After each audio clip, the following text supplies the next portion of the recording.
இன்றைக்கி நம்ம பூரி மசாலா எப்படி செய்கிறதுன்னு பார்க்க போகிறோம். ஃபஸ்ட்டு எண்ணெய் அடுப்பில் ஒரு கடாய் வச்சுருங்க. அதில் ஒரு 4லேருந்து 5 ஸ்பூன் வரைக்கும் எண்ணெய் விட்டுக்கோங்க. எண்ணெய் விட்டுட்டு எண்ணெய் நல்லா காயணும்.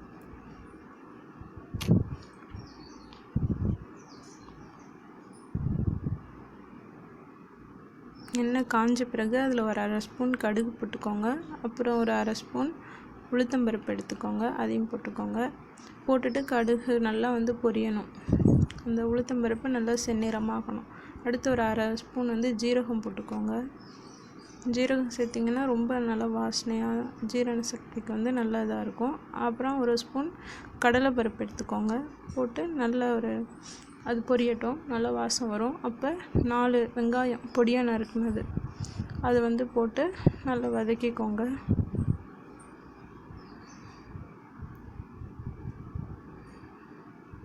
இதில் இந்த குருமாவுக்கு வெங்காயம் உருளைக்கிழங்கு அதுதான் வெரி இம்பார்ட்டண்ட். அதுதான் கொஞ்சம் நிறையா சேர்க்கணும். வெங்காயம் சேர்த்திங்கன்னா நல்ல டேஸ்ட்டாக இருக்கும்.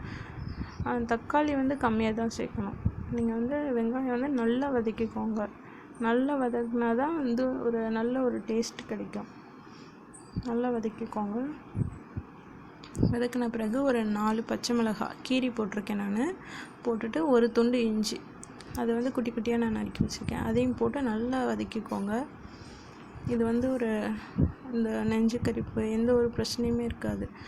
சீக்கிரமாகவே ஜீரணமாகிடும். நல்ல ஒரு சுவையை கொடுக்கும். நல்ல டேஸ்ட்டாக இருக்கும். இது நல்லா இதெல்லாம் போட்டு வதக்கும் போதே நல்ல ஒரு ஸ்மெல் வரும். ரொம்ப சூப்பராக இருக்கும் அந்த ஸ்மெல்லு. நீங்கள் இது கண்டிப்பாக ட்ரை பண்ணி பாருங்கள். இது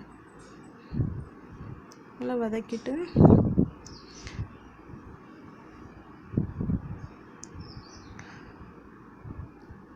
ஒரே ஒரு தக்காளி எடுத்திருக்கேன், பெரிய சைஸ் தக்காளி. அதை போட்டுக்கோங்க.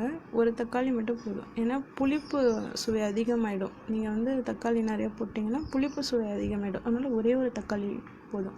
அப்போ தான் டேஸ்ட் நல்லாயிருக்கும். நிறைய போட்டிங்கன்னா புளிப்பு சுவை மட்டும்தான் அதில் தெரியும். தக்காளியும் போட்டு நல்லா வதக்கிக்கோங்க. நல்லா வதக்கிட்டு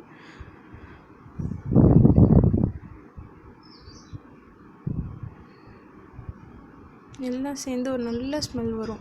எல்லாமே சேர்ந்து நல்ல ஸ்மெல்லாக இருக்கும். அப்போ நீங்கள் 2 உருளைக்கிழங்கு அதை வேக வச்சு நல்லா மசிச்சு எடுத்திருக்கேன். அதையும் போட்டு நல்லா வதக்கிக்கோங்க. ஒரு 2 மினிட்ஸ் நல்லா எல்லாத்தையும் சேர்த்து வதக்குங்க. அந்த வெங்காயம், தக்காளி,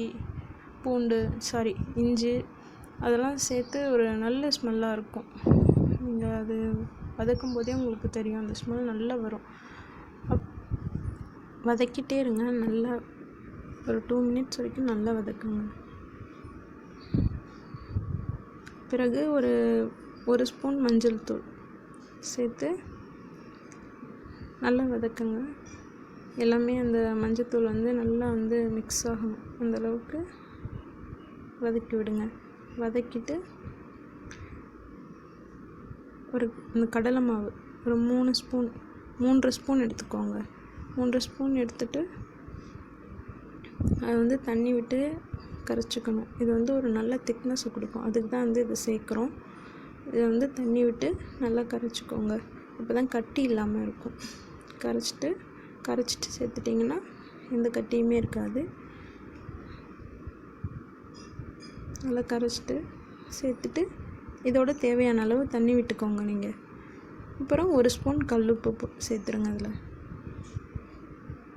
சேர்த்துட்டு ஒரு 5 நிமிஷத்துலேருந்து ஒரு 7 நிமிஷம் வரைக்கும் இதை மூடி வேக விடலாம். பாருங்கள், நல்லா கொதிச்சு வந்திருக்கு. நல்லா சுவையாக இருக்கும். இது நல்லா திக்காகவும் இருக்குது. ஆறுனதுக்கப்புறம் இன்னும் திக்காகிடும். சுவையான பூரி மசாலா ரெடி. நீங்கள் கண்டிப்பாக வீட்டில் ட்ரை பண்ணி பாருங்கள்.